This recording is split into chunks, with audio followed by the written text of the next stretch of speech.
The town of Greyhaven wasn't always like this. Once, it was the kind of coastal village tourists would drive hours to reach. Charming lighthouses, sea breeze cafes, and friendly old sailors who spun harmless ghost stories for a few coins. But that was before the fog came, before it stayed. It rolled in 7 years ago, thick, slow, and unnatural. At first, it was just a curiosity, a strange weather phenomenon. The local paper even dubbed it the Endless Veil. Scientists visited, studied, and left scratching their heads. The fog didn't just hang in the air, it hummed. Phones lost signals inside it. Lights flickered. People got headaches if they stayed in it too long. Then, people started disappearing. It wasn't dramatic. No screams, no signs of struggle. Just gone. A fisherman here, a jogger there. The town organized searches. Nothing.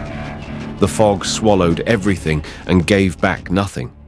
Most residents packed up and left within the first year.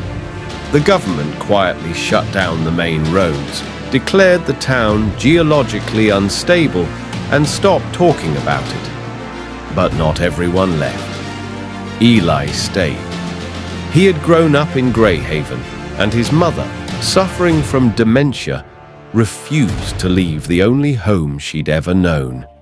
He couldn't bring himself to force her out.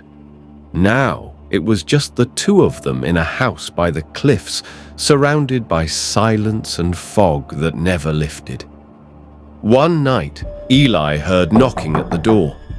3 slow knocks. His heart raced. No one had come to visit in over 2 years. He opened the door hesitantly. No one was there. Just the fog curling in like curious fingers. Then came the whisper. Eli. He slammed the door shut, heart pounding, and locked it. The voice had sounded familiar. Too familiar. That night, he dreamed of his sister, Mara.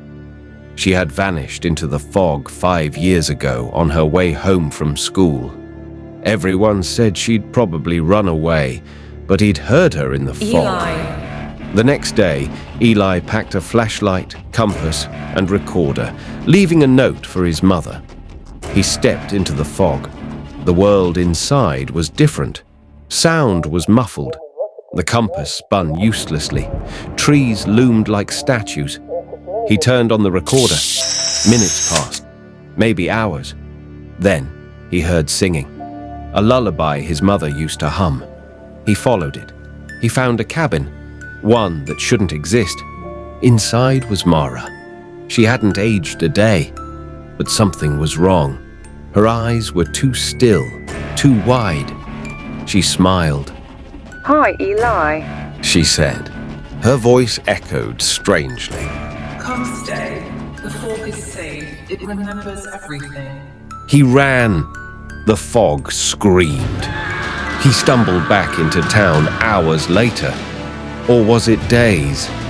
The recorder was filled with static, except for one clear sentence. "The fog never left because it's alive." Eli knew then. Greyhaven wasn't haunted. It was feeding, and it wanted him to stay.